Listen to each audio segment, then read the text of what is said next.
এই দেশ থেকে শুধু আওয়ামী লীগ গিয়েছে, তার সমস্ত অপরাধ রয়ে গেছে। কারণ অপরাধ আওয়ামী লীগ করেনি, অপরাধ করেছে বাংলাদেশি মানুষ। অপরাধ বিএনপি করছে না, অপরাধ করছে বাংলাদেশের মানুষ। বিএনপি 15 বছর ছিল না, অপরাধ ছিল, আওয়ামী লীগ ছিল। এই আওয়ামী লীগ চলে গিয়েছে, অপরাধ রয়ে গেছে। সবাই বলছে বিএনপি করতেছে, আমি বলছি বিএনপিও করে না, আওয়ামী লীগও করে না, বাংলাদেশের বাংলাদেশিরা করে অপরাধ।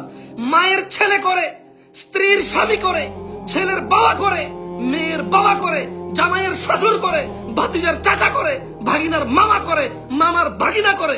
এই দেশে আমরা বাংলাদেশিরা অপরাধী, কোন দল অপরাধী না। দেশে এই মানুষগুলো দল করে। এই অপরাধী মানুষগুলো কেউ আওয়ামী লীগ করে, কেউ বিএনপি করে, কেউ জাতীয় পার্টি করবে, কেউ এনসিপি করবে, কেউ ওই নাগরিক পার্টি, নতুন করে একটা পার্টি হয়েছে, এটা করবে। বাংলাদেশের মানুষ করবে এই পার্টিগুলা। এরপর দোষ দেবে বিএনপি, দোষ দেবে আওয়ামী লীগ, দোষ দেবে এনসিপি, দোষ দেবে জাতীয় পার্টি, দোষ দেবে জামাত ইসলাম, দোষ দেবে হেফাজত ইসলাম। অথচ মানুষগুলো দোষী। মানুষ দলের কি বিচার হবে নাকি? 10 কোটি, 5 কোটি, 1 কোটি, 2 কোটি, 4 কোটি মানুষ দিয়ে দল, এত দলের বিচার করবে কে? মানুষগুলোর বিচারের আওতায় আনা উচিত, মানুষগুলোকে বিচারের আওতায় আনা উচিত। দল নিয়ে কথা বললে দল বলবে যে আমরা ওকে বহিষ্কার করে দিয়েছি। বিএনপির মধ্যে এরকম লোক হইতে পারে না, জামাত ইসলামের মধ্যে এরকম লোক সহ্য করতে পারি না, আওয়ামী লীগের মধ্যে এমন লোক আমরা পছন্দ করি না, আমরা তাকে দল থেকে বহিষ্কার করেছি বহু আগে। ব্যাস, দল বেঁচে গেল, দল বেঁচে গেল। পুলিশ করলে পুলিশ বলবে আমরা তোকে বরখাস্ত করেছি, আর্মি করলে আর্মি আমরা তোকে বরখাস্ত করেছি।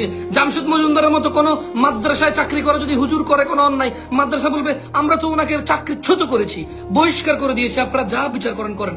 আমাদের মাদ্রাসার সাথে ওর কোনো সম্পর্ক নাই, আমাদের দলের সাথে ওর কোনো সম্পর্ক নাই, পুলিশের সাথে ওর কোনো সম্পর্ক নাই, আর্মির সাথে ওর কোনো সম্পর্ক নাই, বিএনপির সাথে ওর কোনো সম্পর্ক নাই, মসজিদের সাথে ওর কোনো সম্পর্ক নাই। বলবে প্রতিষ্ঠানের বিচার করবা নাকি তোমরা? প্রতিষ্ঠানের বিচার করতে গেলে তো তোমরা জীবনও পারবা না, তোমরা বিচার করতে হবে মানুষের।